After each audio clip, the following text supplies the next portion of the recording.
یہاں آپ علیہ السلام نے حضرت علی رضی اللہ عنہ کا ہجرت کے وقت استقبال کیا۔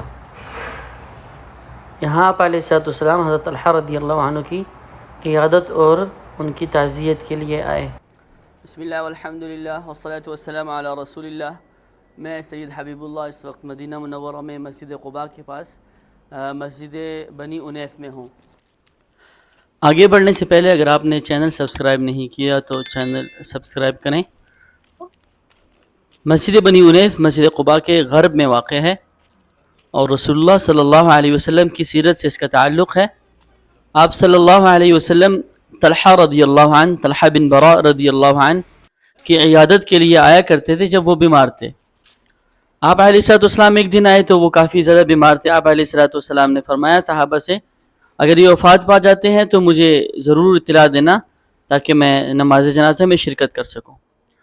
طلحہ بن براء رضی اللہ عنہ اپنی آخری وقت میں انہوں نے کہا کہ آپ علیہ السلام کو میری موت کا، میری وفات کا علم نہ ہونے دینا، اس لیے کہ جب وہ رات کو آئیں گے تو اس وقت مدینہ منورہ ایسے نہیں تھا بلکہ درمیان میں کافی خالی جگہیں تھیں، صحرا تھا، تو فرمایا کہ آپ کو تکلیف نہ ہو میری وجہ سے۔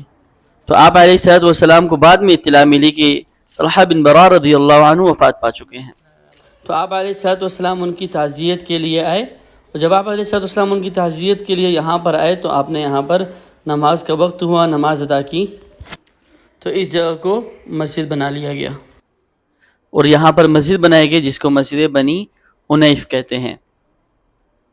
آپ علیہ السلام نے طلحہ رضی اللہ عنہ کے لیے دعا کی کہ یا اللہ، آپ جب طلحہ سے ملیں تو آپ مسکرا رہے ہوں اور وہ بھی آپ کو دیکھ کر مسکرا رہا ہو۔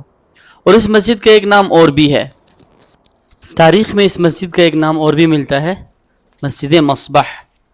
اور یہ اس لیے کہا جاتا ہے اس کو کہ رسول اللہ صلی اللہ علیہ وسلم نے جب ہجرت کی تو علی رضی اللہ عنہ نے آپ علیہ السلام کے بعد ہجرت کی، تو آپ علیہ السلام ان کے استقبال کے لیے، چونکہ آپ اس وقت مسجد قباء کے علاقے میں سعد بن خیثمہ رضی اللہ عنہ اور کلثوم بن ہدم رضی اللہ عنہ کے گھر میں رہائش پذیر تھے، تو وہاں سے آپ نے یہاں آ کر علی رضی اللہ عنہ اور ساتھ ان کے جو باقی رفقا تھے ان کا استقبال کیا، اس لیے اس کو مسجد مصبح بھی کہتے ہیں۔